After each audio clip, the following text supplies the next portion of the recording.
Hey everybody, I'm Dan Murrell here with my review of Men in Black International, which is hitting theaters this weekend. Roth Cornet wasn't able to join me for this review, so you've got me just doing this one solo. Men in Black International is the latest, the fourth film and the latest in the Men in Black series, although we no longer have original Men in Black stars Will Smith and Tommy Lee Jones. Now we have a new duo, Chris Hemsworth and Tessa Thompson, who I think everybody just about is a fan of in their roles in the Marvel Cinematic Universe as Thor and Valkyrie. Tessa Thompson is a Men in Black aficionado, if you will, who is able to track down and work her way into the secret agency and then goes to London, as so many movies do when they run out of things to do in one city, and teams up with Chris Hemsworth, an agent with a mysterious past. They are working under Liam Neeson as High T, the head of Men in Black London, filling in the role that Emma Thompson currently plays in the Men in Black franchise in America and that Rip Torn originated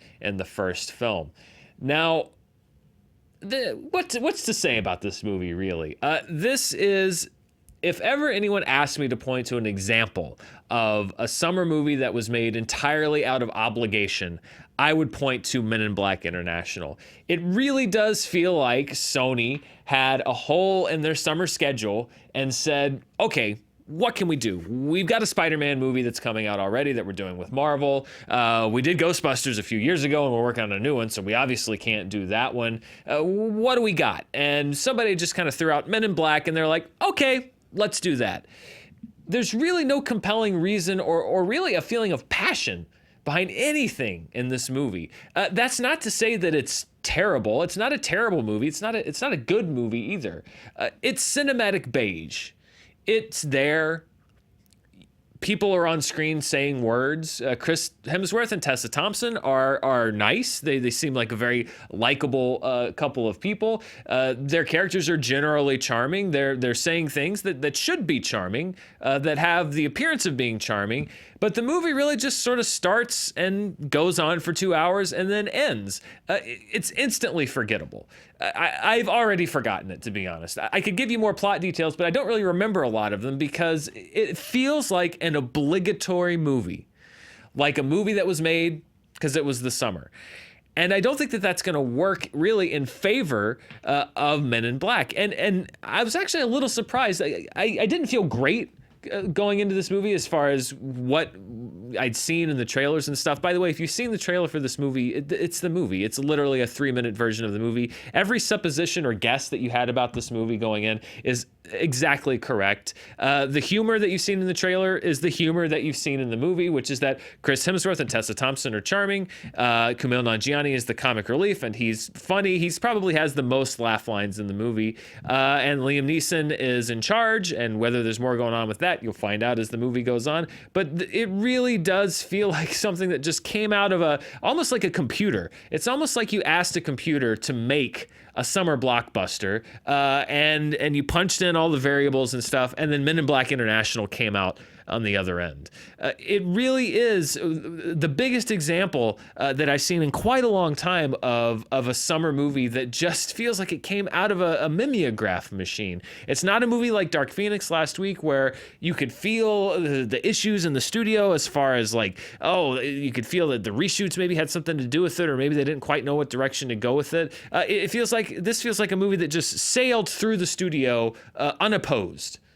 It just was birthed from mediocrity and released into theaters. And that's kind of what's surprising, because when you have a director, F. Gary Gray directed this movie.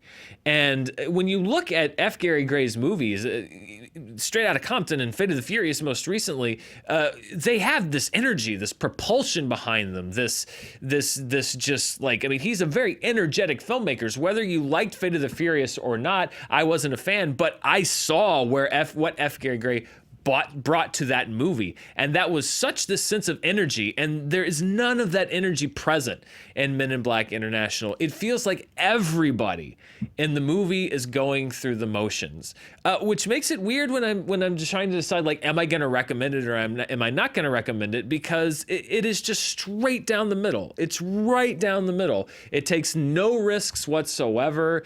The comedy isn't risky enough to be incredibly funny, or even risky enough to be not funny. It's just very genial.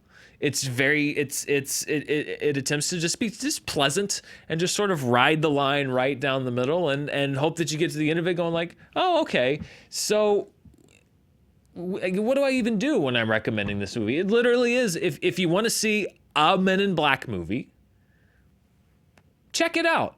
If a Men in Black movie is not what interests you, or if you were hoping for something maybe more than what you can attach to the skeleton of a Men in Black movie, meaning, black suits, neuralizers, some aliens, and some, a couple of very charismatic lead actors, that's what you got. You have pretty much the bare minimum for a Men in Black movie. So that's really the verdict, is you're going to get exactly what you think is there. There's nothing more to it.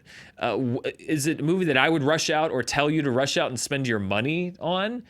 Unless you're a huge Men in Black fan, not really, because it plays it so safe and so down the middle and really brings nothing new or interesting to the table in any meaningful way that I can't tell you to just run out based on my recommendation and see it. But if you're literally just looking for 2 hours to spend in a movie theater, watching something that's not going to challenge you in any way or surprise you in any way or entertain you in any way that's surprising other than it's a moving image on a screen, then I guess this would be the movie for you to see this weekend. But otherwise, maybe save your money, wait and see if one of the movies later this summer might have something more to bring to the table. Maybe one of the movies that came out earlier this summer that you might want to see again, that you could pick something else new from. I think that might be a more rewarding experience than seeing Men in Black International.